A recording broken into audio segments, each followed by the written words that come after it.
Hello दोस्तों, कैसे हैं आप सब। आशा करता हूँ कि आप सब ठीक ही होंगे।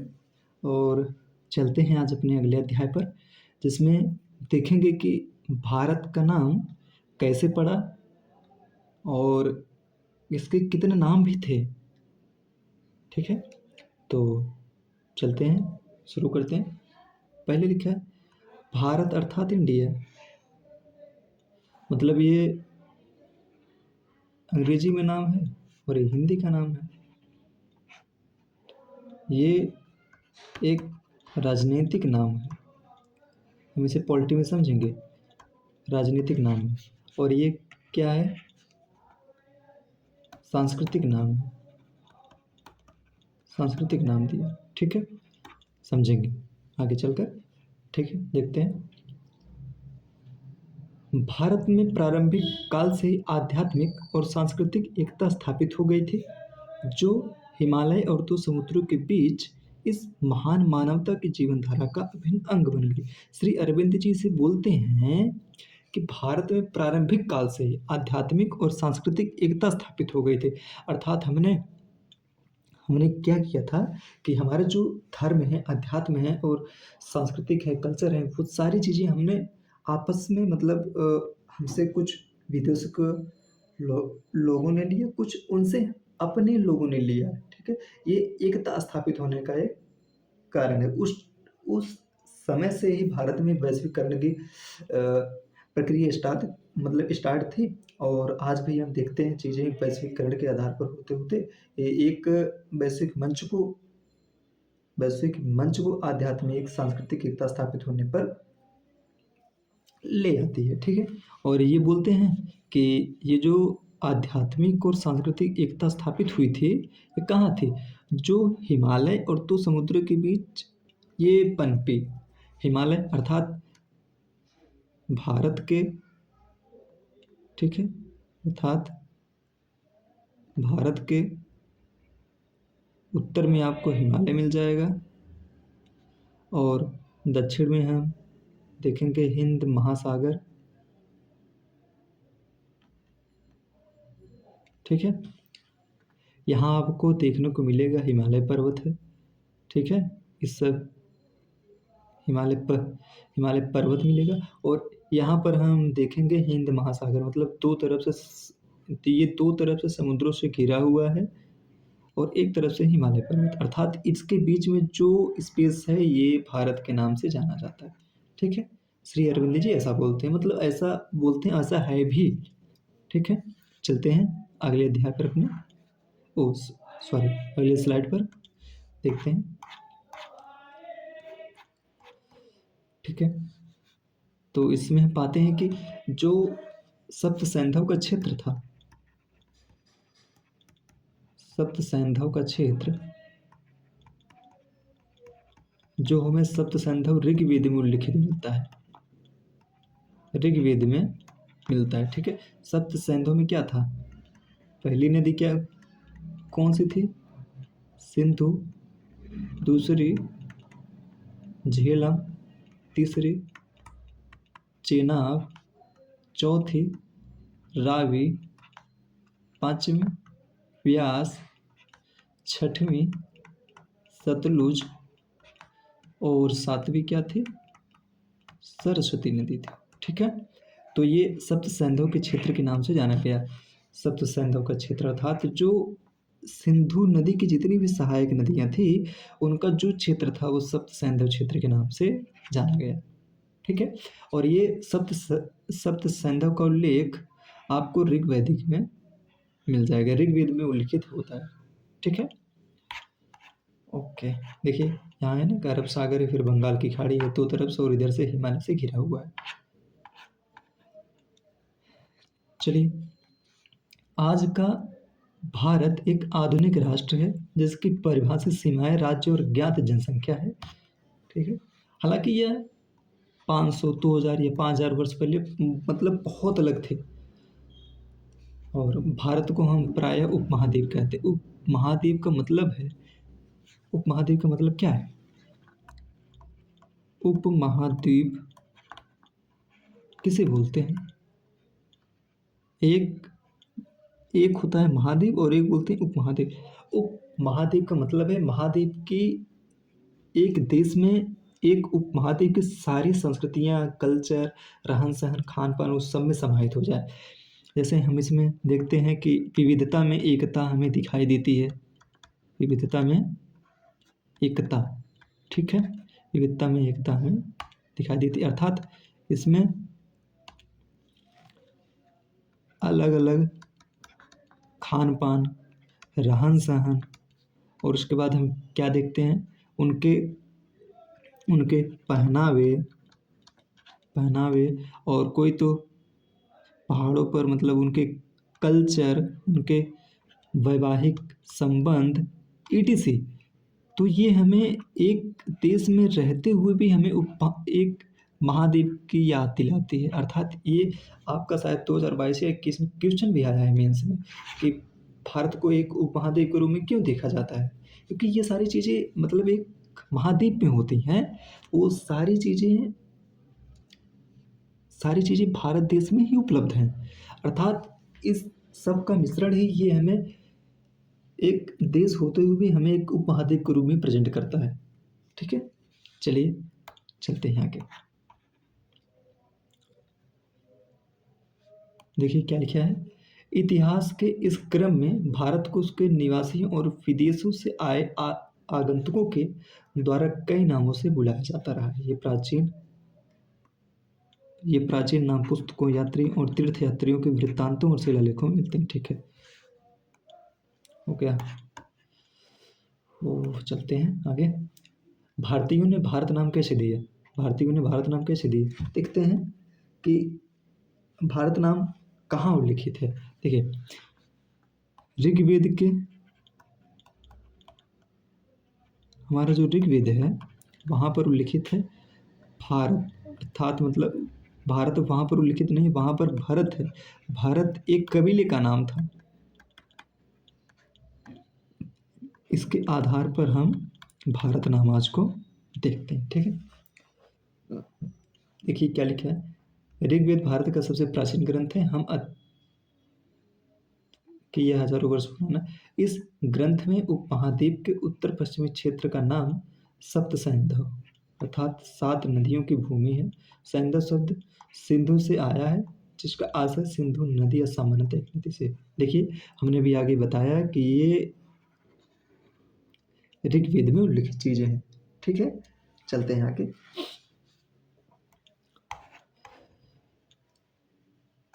क्या है, समय बीतने के साथ ही हमें साहित्य में भारत के अन्य क्षेत्रों के नाम भी मिलने लगते हैं।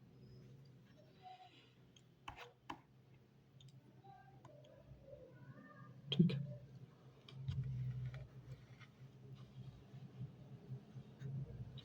लिखा, वास्तव में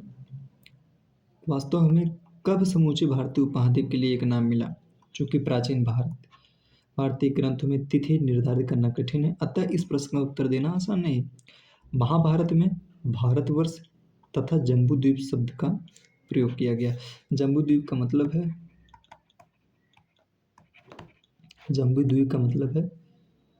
जहाँ पर जामुन के सामान्य वृक्ष पाए जाते हैं। जामुन के वृक्षों वाला द्वीप, उसे ही जम्बूद्वीप बोला जाता है। ठीक है, चलिए देखते हैं। पहला शब्द भारतवर्ष स्पष्ट रूप से समूचे उपमहाद्वीप के लिए प्रयुक्त हुआ है और इस ग्रंथ में अनगिनत नदियों और लोगों के नाम सम्मिलित हैं। भारतवर्ष से आशय भारत के देश से है। हमने क्या बोला था? भारत से आया है आपका भारत, और इसमें जुड़ गया वर्ष, भारतवर्ष। ठीक है, जो ऋग्वेद में उल्लिखित है। ठीक है, आगे चलते हैं। देखिए क्या था, दूसरा शब्द जम्बूद्वीप से आशय है जामुन वृक्ष फल या द्वीप से है, जहाँ वास्तव में भारत में पाए जाने वाले सामान्य पेड़ है, जिसे जम्बू वृक्ष या मालाबार प्लम या जामुन वृक्ष आदि भी कहते हैं। ठीक है, चलिए आगे चलते हैं।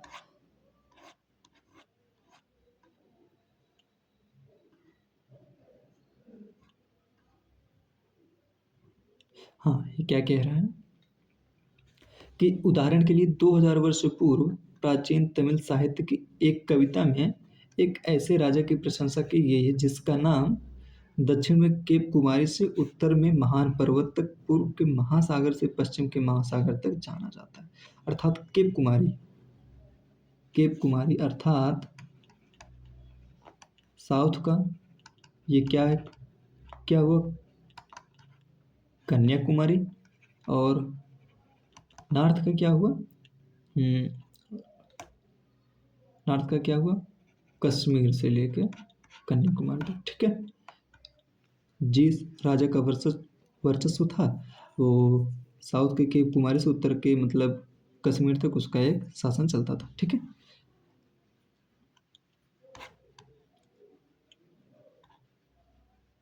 देखिए मैंने जो आपको भी बताया कि भारतीय संविधान जो सर्वप्रथम अंग्रेजी में लिखा गया था कि शुरुआत में इंडिया दैट इज भारत वाक्यांश का प्रयोग किया गया। संविधान के हिंदी अनुवाद में वही भारत अर्थात इंडिया को उल्लिखित किया गया है। ठीक है, चलिए देखते हैं कि विदेशियों ने इंडिया का नाम कैसे रखा, भारत का नाम क्या रखा उन्होंने।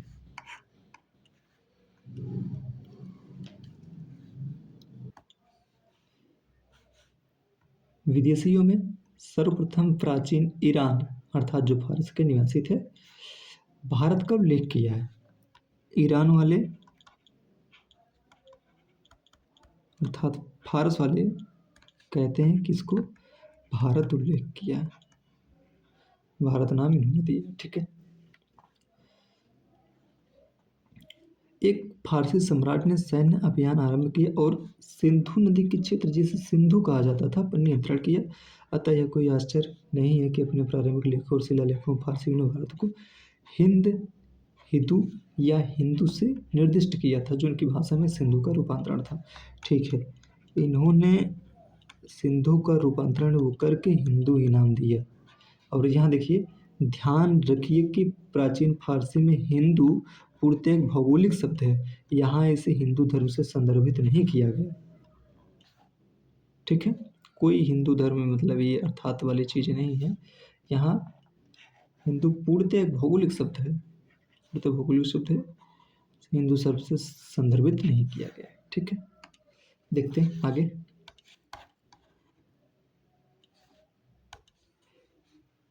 इन्हीं फारसी स्रोतों के आधार पर प्राचीन यूनानियों ने इस भाव को इंडोई अर्थात इंडिके नाम दिया, अर्थात इंडिका नाम दिया है। ठीक है, इन्होंने अपने पहले अक्षर ह को हटा दिया था।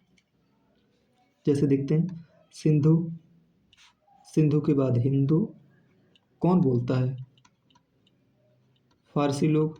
ठीक है, इसके बाद इंडोई या इंडिके कौन बोलता है, यूनानी बोलते हैं। और उसके बाद चीनियों ने भारत के संपर्क स्थापित किया था। विभिन्न ग्रंथों में इन्होंने इंडिया का उल्लेख यिंतु या यिंदु से किया है। ठीक है, सिंधु से हिंदू, हिंदू से हिंदू या हिंदू से यिंदु के रूप में इन्होंने चीन का ही मसला था। ठीक है, आगे चलते हैं। ये भागिक संघ और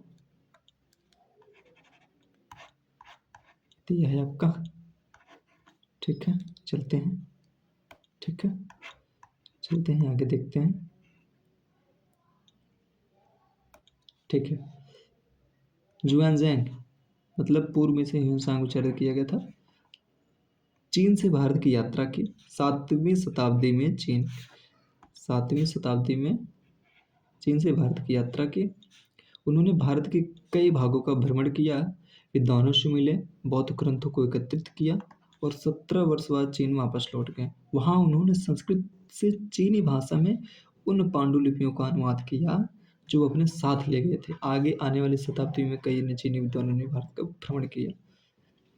एक अन्य चीनी शब्द तियंजू को सिंधु से लिया गया था, परंतु इस शब्द को स्वर्गतुल्य स्वामी के रूप में भी समझा जा सकता है। यह बताया है कि चीनियों का बुद्ध की भूमि से रूबी भारत के प्रति कितना सम्मान था। अर्थात आज भी हम देखते हैं कि चीन बौद्ध धर्म को स्थापित करता है, बल्कि अपने ही देश में बौद्ध धर्म की संकल्पना कम है। बाकी अन्य देशों में मतलब जहाँ इस बौद्ध धर्म स्थापित है वहाँ एकदम बढ़ चढ़ के इसे सम्मान मिलता है। ठीक है, आप संभवतः हाल के पारिभाषिक शब्द हिंदुस्तान से भली भांति परिचित होंगे, परंतु आप यह नहीं जानते होंगे कि यह शब्द आज से 18 वर्ष पूर्व सर्वप्रथम एक फारसी शिलालेख में प्रयोग किया गया था। यह हिंदुस्तान जो आज हम बोलते हैं, इसका उल्लेख 1800 वर्ष पूर्व फारसी शिलालेख में किया गया था। ठीक है, बाद में भारत पर आक्रमण करने वालों ने भारतीय उपमहाद्वीप को वर्णित करने के लिए इसी शब्द का प्रयोग किया। ठीक है, ओके, चलते हैं अगले स्लाइड में। तो ये स्लाइड होगी आज की। और हाँ, इसका उद्देश्य ये भी था कि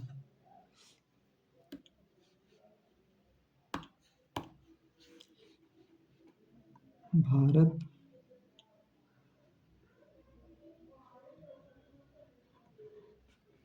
अर्थात इंडिया